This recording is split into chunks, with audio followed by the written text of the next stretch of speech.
ಮಂಡ್ಯ ಅಂದ್ರೆ ಇಂಡಿಯಾ ಅಂತ ಯಾಕಂತೀವಿ ಅಂತಂದ್ರೆ ಬಹುಶಃ ಈ ಒಂದು 4-5 ಪಾಯಿಂಟ್ಸ್ ಅಲ್ಲಿ ನಿಮಗೆ ಗೊತ್ತಾಗುತ್ತೆ. ಇದುವರೆಗೂ 21 ಚುನಾವಣೆಗಳನ್ನ ನೋಡಿರೋ ಮಂಡ್ಯ ಲೋಕಸಭಾ ಕ್ಷೇತ್ರದಲ್ಲಿ ಘಟಾನುಘಟಿ ನಾಯಕರುಗಳೇ ಆಳ್ವಿಕೆ ನಡೆಸಿದ್ದಾರೆ. ಈ ಪೈಕಿ ಹಲವು ನಾಯಕರು ರಾಜ್ಯ ಹಾಗೂ ರಾಷ್ಟ್ರ ರಾಜಕಾರಣದಲ್ಲಿ ಹೆಸರು ಮಾಡಿದವರು. ಮಂಡ್ಯ ಜಿಲ್ಲೆಯ ಮೊದಲ 4 ಚುನಾವಣೆಗಳಲ್ಲಿ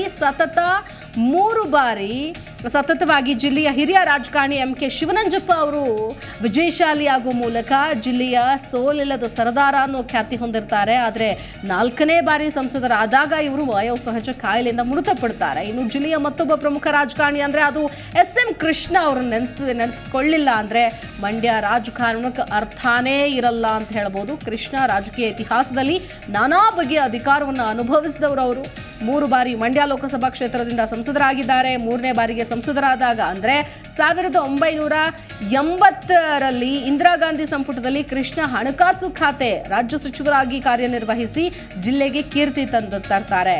ಆದರೆ ಇಂತಹ ಘಟಾನುಘಟಿ ರಾಜಕಾರಣಿ ಕೃಷ್ಣ ಅವರು 1984ರ ಚುನಾವಣೆಯಲ್ಲಿ ದೇಶದಲ್ಲಿ ಕಾಂಗ್ರೆಸ್ ಪರ ಅಲೆ ಇದ್ರೂನು KV ಶಂಕರಗೌಡ ಅವರ ವಿರುದ್ಧ ಹೀನಾಯವಾಗಿ ಸೋಲನ್ನು ಅನುಭವಿಸ್ತಾರೆ. ಸೊ ಇದು ಒಂದಷ್ಟು ಇತಿಹಾಸ ನೋಡಿ. 1998ರಲ್ಲಿ ನಟ ಅಂಬರೀಷ್ ಅವರು 1,80,523 ಮತಗಳ ಅಂತರದಿಂದ ಗೆಲುವನ್ನು ಸಾಧಿಸ್ತಾರೆ. 2003ರಲ್ಲಿ UPA ಸರ್ಕಾರದ ಅವಧಿಯಲ್ಲಿ ವಾರ್ತಾ ಖಾತೆ ಸಚಿವರಾಗಿ ಕೆಲಸವನ್ನು ನಿರ್ವಹಿಸ್ತಾರೆ. 2009ರಲ್ಲಿ ಚಲುವರಾಯಸ್ವಾಮಿ, 2013ರಲ್ಲಿ ನಟಿ ರಮ್ಯಾ ಗೆಲುವನ್ನು ಸಾಧಿಸ್ತಾರೆ. ಅಂದ್ರೆ ಈ ಹಿನ್ನೆಲೆಯನ್ನ ನೋಡಿದ್ರೆ ಗೊತ್ತಾಗುತ್ತೆ ಎಷ್ಟರ ಮಟ್ಟಿಗೆ ರಣರೋಚಕವಾಗಿದೆ ಮಂಡ್ಯ ರಾಜಕೀಯ. ಅಂಬರೀಷ್ ಅವರು, SM ಕೃಷ್ಣ ಅವರು, ಅದಾದ್ಮೇಲೆ ಶಿವನಂಜಪ್ಪ ಅವರು ಮೊದಲನೇದಾಗಿ 4 ಬಾರಿ ಗೆಲುವನ್ನು ಸಾಧಿಸ್ತಾರೆ. ಅಂದ್ರೆ 3 ಬಾರಿ ಗೆದ್ದಿರ್ತಾರೆ, 4ನೇ ಬಾರಿ ಗೆದ್ರೂ ಕೂಡ ವಯೋಸಹಜ ಕಾಯಿಲೆಯಿಂದ ಮೃತಪಡ್ತಾರೆ. ಆಮೇಲೆ ಬಂದ ಶಂಕರೇಗೌಡ ಅವರು, ಆಮೇಲೆ ಬಂದ ಮಾದೇಗೌಡರು, ಇನ್ನು ಕಾವೇರಿ ಹೋರಾಟದಲ್ಲಿ ಮುಂಚೂಣಿ ನಾಯಕ, ರೈತಪರ ನಾಯಕ ಅನ್ಸ್ಕೊಂಡಿದ್ರು.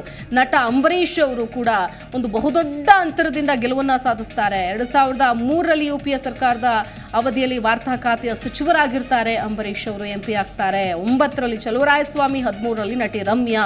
ಸೊ ಕಳೆದ ಬಾರಿ ಅಂದ್ರೆ 2019ರಲ್ಲಿ ಏನಾಯಿತು ಅಂತ ನಿಮಗೆ ಗೊತ್ತಿದೆ. ಸುಮಲತಾ ಅಂಬರೀಷ್ ಅವರು ಗೆಲುವನ್ನು ಸಾಧಿಸಿರ್ತಾರೆ. ಬಟ್ ಆದರೆ ಶಶಿಕಾಂತ್ ಅವರು ಈ ಬಾರಿ ಕೂಡ ಮಂಡ್ಯದಿಂದ BJPಯಿಂದ ಗ್ಯಾರಂಟಿ ಸುಮಲತಾ ಅಂಬರೀಷ್ ಅವರು ಕಂಟೆಸ್ಟ್ ಮಾಡ್ತಾರೆ ಅಂತ ನಾವೆಲ್ಲರೂ ಕೂಡ ಅಂದ್ಕೊಂಡಿದ್ವಿ. ಎಲ್ಲಿವರೆಗೂ JDS ಜೊತೆಗೆ BJP ಮೈತ್ರಿ ಮಾಡಿಕೊಳ್ಳೋವರೆಗೂ. ಬಟ್ ಮೈತ್ರಿ ಮಾಡಿಕೊಂಡ ದಿನದಿಂದಲೂ ಕೂಡ ಒಂದು ಕುತೂಹಲ ಇತ್ತು, ಯಾರಿಗೆ BJP ಟಿಕೆಟ್, ಮಂಡ್ಯ ಟಿಕೆಟ್ ಯಾರಿಗೆ? ನಿಖಿಲ್ ಕುಮಾರಸ್ವಾಮಿಗ, ಪುಟ್ಟರಾಜು ಅವರು ಕೊಡ್ತಾರಾ, BJPನೇ ಉಳಿಸ್ಕೊಳ್ಳುತ್ತಾ, ಸುಮಲತಾ ಅಂಬರೀಷ್ ಅವ್ರಿಗ, ಕೊನೆಗಳದು ತೂಗಿ HD ಕುಮಾರಸ್ವಾಮಿ ಅವ್ರು ನಿಂತ್ರೆ ನಾವು JDS ಬಿಟ್ಕೊಡ್ತೀವಿ ಏನೋ ಒಂದು ಷರತ್ತು ಮೇಲೆ ಕೊಟ್ಟರು ಅನ್ನೋದು ಒಂದು ರಾಜಕೀಯ ಮಾತು, ಸುದ್ದಿ. ಏನು ಹೇಳ್ತೀರಿ? ಷರತ್ತಿಗಿರತ್ತೆಲ್ಲ ಸುಳ್ಳು ಮಾತು. ಅದರಲ್ಲಿ ಇರೋದೇನು ಅಂತಂದರೆ ಸುಮಲತಾ ಅವರ ಮೇಲೆ ಒಂದು ರೀತಿಯಂಥ ಜಿದ್ದಾಜಿದ್ದಿ ಬಿದ್ದಿರ್ತಕ್ಕಂಥದ್ದು JDS ಮತ್ತು ಕುಮಾರಸ್ವಾಮಿ ಅವರಿಗೆ. ಯಾಕಂದರೆ ನಿಖಿಲ್ ಅವ್ರನ್ನ ಸೋಲಿಸಿದ್ರು, ಅವರು ತುಂಬ ಹೋಪ್ ಇತ್ತು ನಿಖಿಲ್ ಗೆಲ್ತಾರಂತೆ. ಆ ಸಂದರ್ಭವನ್ನು ನೆನೆಸ್ಕೊಳ್ಳಿ ನೀವು. ಎಲ್ಲ ಸಚಿವರು, ಎಲ್ಲ ಶಾಸಕರು, ಎಲ್ಲ MLC MLAಗಳು ಎಲ್ಲರೂ ಸಹಿತ ಆ ಕ್ಷೇತ್ರದಲ್ಲಿದ್ದರು. ನಿಖಿಲ್ ಸ್ವಾಮಿ ಅವ್ರ ಬಗ್ಗೆ ವಿಪರೀತ ಪ್ರಚಾರ ಮಾಡಿದರು, ಹಣವನ್ನು ಹೊಳೆ ಹಾಗೆ ಹರಿಸಿದ್ರು.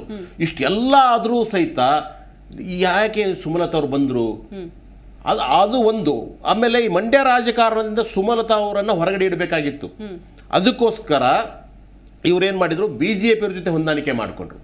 ಅಂದ್ರೆ ಕೇವಲ ಮಂಡ್ಯ ರಾಜಕಾರಣ, ಕೇವಲ ಸುಮಲತಾ ಅಂಬರೀಷ್ ಅವ್ರನ್ನ ಹೊರಗೆ ಇಡಬೇಕು ಅನ್ನೋ ಕಾರಣಕ್ಕೆ ಇಡೀ ಪಕ್ಷ ಅದು ಒಂದು ಕಾರಣ ಅಲ್ಲ, ಅದು ಒಂದು ಕಾರಣ.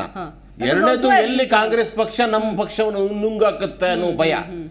2 ಕಾರಣಕ್ಕೋಸ್ಕರನೇ ಅವ್ರು ಏನ್ ಮಾಡಿದ್ರು, ಕೂಡಾವಳಿ ಮಾಡ್ಕೊಂಡ್ರು, ಮೈತ್ರಿ ಮಾಡ್ಕೊಂಡ್ರು. ಆದ್ರೆ ಅಲ್ಲಿರ್ತಕ್ಕಂಥದ್ದು ಇವತ್ತು ಸಹಿತ ಪಾಪ ಅವ್ರನ್ನ ಅಪ್ರಸ್ತುತ ಮಾಡಕ್ ಹೊರಟಿದ್ದಾರೆ. ಆದರೆ ಮಂಡ್ಯ ರಾಜಕಾರಣ ಬಹಳ ವಿಚಿತ್ರವಾಗಿದೆ. ಅಲ್ಲಿ ಅವರು ತುಂಬ ಹೊರಟರು, ಅದರಷ್ಟೇ ಭಾವಜೀವಿಗಳು. ಯಾರ ಜೊತೆ ಈಗ ಅಂಬರೀಷ್ ಜೊತೆಗೆ ಭಾವನಾತ್ಮಕವಾಗಿ ಸಂಬಂಧವನ್ನು ಬೆಳೆಸಿಬಿಟ್ರೆ ಅವರು ಏನಾದ್ರೂ ಅಂಬರೀಷ್ ಅಂತಾರೆ. ಅದೇ ರೀತಿಯಾಗಿ ಇವತ್ತಿನವರೆಗೂ ಸಹಿತ ಅಂಬರೀಷನ್ನ ಪಕ್ಷಾತೀತವಾಗಿ ಅವರನ್ನು ಬೆಂಬಲಿಸಿದ್ರು, ಸುಮಲತಾರವರನ್ನು ಪಕ್ಷಾತೀತವಾಗಿ ಬೆಂಬಲಿಸಿದ್ರು. ಇದೇ ಅಂಬರೀಷ್ ಅವರು ಗುರುತಿಸ್ಕೊಂಡಿದ್ದು ಇಲ್ಲಿ JDS ನಿಂದಲೂ ಕೂಡ ಗುರುತಿಸ್ಕೊಂಡಿದ್ದಾರೆ, ಕಾಂಗ್ರೆಸ್ನಿಂದಲೂ ಕೂಡ ಗುರುತಿಸ್ಕೊಂಡಿದ್ದಾರೆ.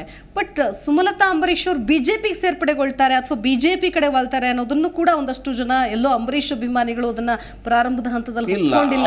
ಅವರು ಕಳೆದ ಸಾರ್ತಿ ನಿಂತಾಗ BJP ಜೊತೆ ಹೊಂದಾಣಿಕೆ ಮಾಡ್ಕೋರಂತ ಒಂದು ಕನಿಷ್ಠ ಕಲ್ಪನೆ ಯಾರಿಗೂ ಇರಲಿಲ್ಲ. ಎಕ್ಸಾಕ್ಟ್ಲಿ. ಆ ನಂತರ ಅವರು ಬೆಂಬಲಿಸಿದ್ರು. ಯಾಕೆ ಬೆಂಬಲಿಸಿದ್ರು ಅಂತಂದ್ರೆ ಅಟ್ಲೀಸ್ಟ್ ಮಂಡ್ಯಕ್ಕೆ ಏನಾದರೂ ಒಳ್ಳೇದಾಗುತ್ತೇನೋ, ಕೇಂದ್ರ ಸರ್ಕಾರದಿಂದ ಯೋಜನೆಗಳು ಬರ್ತಾವೇನೋ, ಅಂತ ಸುಮ್ಮನೆ ಇದ್ರು. ಆದರೆ ಯಾವ ಯೋಜನೆಗಳು ಬರಲಿಲ್ಲ, ಅವರಿದ್ರಾಗ ಅಭಿವೃದ್ಧಿ ಕಾರ್ಯಗಳು ಆಗಲಿಲ್ಲ. ಸೊ ಇಂಥ ಸಂದರ್ಭದಲ್ಲಿ ಮತ್ತೆ ನಿರಾಶೆಯನ್ನು ಹೊಂದಿದ್ರು ಅಲ್ಲಿರ್ತಕ್ಕಂಥ ಜನರು. ಸೊ ಈ ಸರ್ತಿಯೂ ಸಹಿತ ಲಾಸ್ಟ್ ಟೈಮ್ ನೀವು ನೋಡಿರ್ಬಹುದು, ಇಲೆಕ್ಷನ್ ನಿಂತಾಗ ನಮ್ಮ ಕುಮಾರಸ್ವಾಮಿ ಅವರಿಗೆ ಹಾರಗಳ ಮೇಲೆ ಹಾರ, ಬಹುಶಃ ಗಿನ್ನಿಸ್ ದಾಖಲೆಗಳು.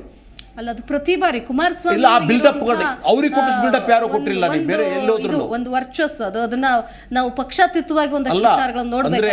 ಕುಮಾರಸ್ವಾಮಿ ಅವ್ರು ಎಲ್ಲಿ ಹೋದ್ರು ಕೂಡ ಅವ್ರ ಅಭಿಮಾನಿಗಳು ಅಥವಾ ಒಂದ್ ರೀತಿಯಾಗಿ ಓದ್ ಸಮಾವೇಶದಲ್ಲಿ ಹೋದ್ರು ಅಥವಾ ಇನ್ನೆಲ್ಲ ಹೋದ್ರು, ರೋಡ್ ಶೋ ಹೋದ್ರು, ಹೆಚ್ಚಿನ ಸಂಖ್ಯೆಯಲ್ಲಿ ಜನ ಸೇರ್ತಾರೆ. ಅದನ್ನ ನಾವು ಸರ್ವೇ ಸಾಮಾನ್ಯವಾಗಿ ಆಯ್ತಾ.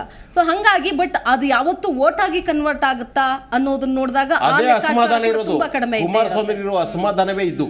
ಆಮೇಲೆ ಈ ಸರ್ತಿ ಇಲೆಕ್ಷನ್ ಇದೆಲ್ಲ, ವೆಂಕಟರಾಮೇಗೌಡರು ವರ್ಸಸ್ ಕುಮಾರಸ್ವಾಮಿ ಅಲ್ಲ. ಅಲ್ಲಿ ಸದ್ಯಕ್ಕಿರ್ತಕ್ಕಂಥದ್ದು ಕುಮಾರಸ್ವಾಮಿ ವರ್ಸಸ್ ಚಲುವರಾಯ. ಯಾಕೆ ಅಂತಂದ್ರೆ ಅವರಿಬ್ರು ಜೊತೆಗಿರ್ತಕ್ಕಂಥವ್ರು ಈ ಸದ್ಯಕ್ಕೆ ಭಿನ್ನಾಭಿಪ್ರಾಯದಿಂದ ದೂರ ಆಗಿದ್ದಾರೆ. ಅವರಿಬ್ಬರಲ್ಲಿ ಇರ್ತಕ್ಕಂಥ ಅಷ್ಟು ತುರುಸಿನ ಮತ್ತು ಅವರು ಒಳ್ಳೆ ಸಚಿವರಾಗಿದ್ದಾರೆ, ಆಮೇಲೆ ಒಳ್ಳೆ ಶಾಸಕರು ಒಂದು ಹಿಡಿತ ಇಟ್ಕೊಂಡಿದ್ದಾರೆ ಇಡೀ ನಾಗಮಂಗಲದಲ್ಲಿ ಅವರು. ಸೊ ಅದ್ರ ಜೊತೆಗೆ ಅದಷ್ಟೇ ಅಲ್ಲ, Kumaraswamy versus D K Shivakumar ಅವರು ಇಡೀ ಒಕ್ಕಲಿಗೆ ಬೆಲ್ಟ್ ಇದೆಯಲ್ಲ, ಅದನ್ನ ಯಾವುದೇ ಕಾರಣಕ್ಕೂ ನನ್ನ ಹಿಡಿತವನ್ನು ತಪ್ಪಿಸಬಾರ್ದು, ಕುಮಾರಸ್ವಾಮಿ ಫ್ಯಾಮಿಲಿಗೆ ಅದು ಹೋಗಬಾರ್ದು ಅನ್ನೋ ಒಂದು ಆಸೆಯಿಂದ ಅವ್ರು ಏನು ಮಾಡ್ತಾ ಇದ್ದಾರೆ, ತಮ್ಮ ಹಿಡಿತವನ್ನು ಬಲಪಡಿಸ್ತಾ ಇದ್ದಾರೆ, ತಮ್ಮ ಎಲ್ಲ ಶಕ್ತಿ ಸಾಮರ್ಥ್ಯವನ್ನು ಅಲ್ಲಿ ಹಾಕ್ತಾ ಇದ್ದಾರೆ. ಅವರು ತಮ್ಮ ಎಲ್ಲ ಕಾರ್ಯಕರ್ತರು, ನಾಯಕರೆಲ್ಲ ಅಲ್ಲೇ ಇದ್ದಾರೆ.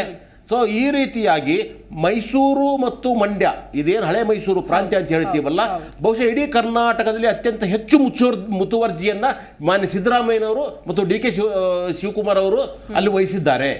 ಸೊ ಆದ್ದರಿಂದ ನಮಗೆ ಇವರು ಏನು ಮಾಡ್ತಾ ಇದ್ದಾರೆ, ಒಂದು ಸ್ವಲ್ಪ ಸಿಂಪತಿ ಶುರು ಮಾಡ್ತಾ ಇದ್ದಾರೆ. ನನಗೆ ಹಾರ್ಟ್ ಅಟ್ಯಾಕ್ 2 ಸರ್ತಿ ಆಯಿತು, 3 ಸರ್ತಿ ಆಯಿತು, ಹಾಸ್ಪಿಟಲಿಂದ ನೇರವಾಗಿ ಇಲ್ಲೇ ಬಂದಿದ್ದೀನಿ, ಕಣ್ಣೀರು ಹಾಕ್ಬಿಟ್ಟು ಈ ಸರ್ತಿ ನಮ್ಗೆ ಇದನ್ನ ಮಾಡಿ, ಪಾಪ ಅವ್ರ ಮಗನೂ ಸಹಿತ ಕಣ್ಣೀರು ಹಾಕೋದು ಕಲ್ಕೊಂಡ್ಬಿಟ್ಟಿದ್ದಾರೆ ಇತ್ತೀಚೆಗೆ. ಅಲ್ಲ ಹೇಳಿದೆ, ಇವಾಗ ಬಹಳಷ್ಟು ಅಂತಲ್ಲ, ನನಗೆ ಇಲ್ಲಿವರು ಸಿದ್ದರಾಮಯ್ಯ ಅವರು ಹಾಕಿರೋದು ನಾನು ನೋಡಿಲ್ಲ ಇಲ್ಲಿವರೆಗೂ. ಸೊ ಆದ್ದರಿಂದ ಡಿ ಕೆ ಶಿವಕುಮಾರ್ ಜೈಲಿಗೆ ಹೋಗಿ ಬಂದು ತುಂಬ ಒತ್ತಡದಲ್ಲಿದ್ದಾಗ ಸಹಿತ ಅವ್ರನ್ನೇನು ಹತ್ಕೊಂಡು ನಿಂತ್ಕೊಳ್ಳಿಲ್ಲ. ಆದರೆ ಇವ್ರ ಫ್ಯಾಮಿಲಿಯಲ್ಲಿ ದೇವೇಗೌಡರಿಂದ ಹಿಡಿದು ನಿಖಿಲ್ ಸ್ವಾಮಿವರೆಗೂ ಎಲ್ಲರೂ ಸಹಿತ ಈ ಕಣ್ಣೀರು ಹಾಕುವುದನ್ನು ಅವರು ಬಹುಶಃ ಅದು ಅಷ್ಟೊಂದು ಭಾವನಾ ಜೀವ ಇರಬಹುದು ಏನೋ, ಕಣ್ಣೀರುಗಳು ಬರ್ತವೆ, ಜನರು ಅದರಿಂದ ಓಟ ಕನ್ವರ್ಟ್ ಆಗುತ್ತೆ ಅಂತ ಹೇಳ್ಬಿಟ್ಟು ಅವ್ರ ಆಸೆ ಇದೆ. ಇಲ್ಲಿವರೆಗೂ ಆಗಿಲ್ಲ. ಅದ್ಯಾಕೋ ಕುಮಾರಸ್ವಾಮಿ ಅವರು ಇತ್ತೀಚೆಗೆ ನೀವು ಗಮನಿಸಿದರೆ ಅವರು ಯಾಕೋ ಗ್ರಾಫ್ ಇದೆಯಲ್ಲ, ಅದು ಯಾಕೋ ಕೆಳಗಡೆ ಹೋಗ್ತಾ ಇದೆ, ಮತ್ತೆ ಮೇಲಕ್ಕೆ ಹೋಗುವಂಥ ಲಕ್ಷಣಗಳಿಲ್ಲ. ಜಿ ಕನ್ನಡ ನ್ಯೂಸ್ ಈಗ ನಿಮ್ಮ ಮನೆಯಲ್ಲೇ ನೋಡಿ.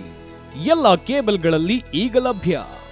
ಸನ್ Direct 292, Jio TV 1334, U digital 162, city cable 51, GTPL 17, Abhishek cables 821, Rockline telecommunication 51, Shri Basaveshwara number 60, Vinayaka digital number 53, in digital number 896ರಲ್ಲಿ.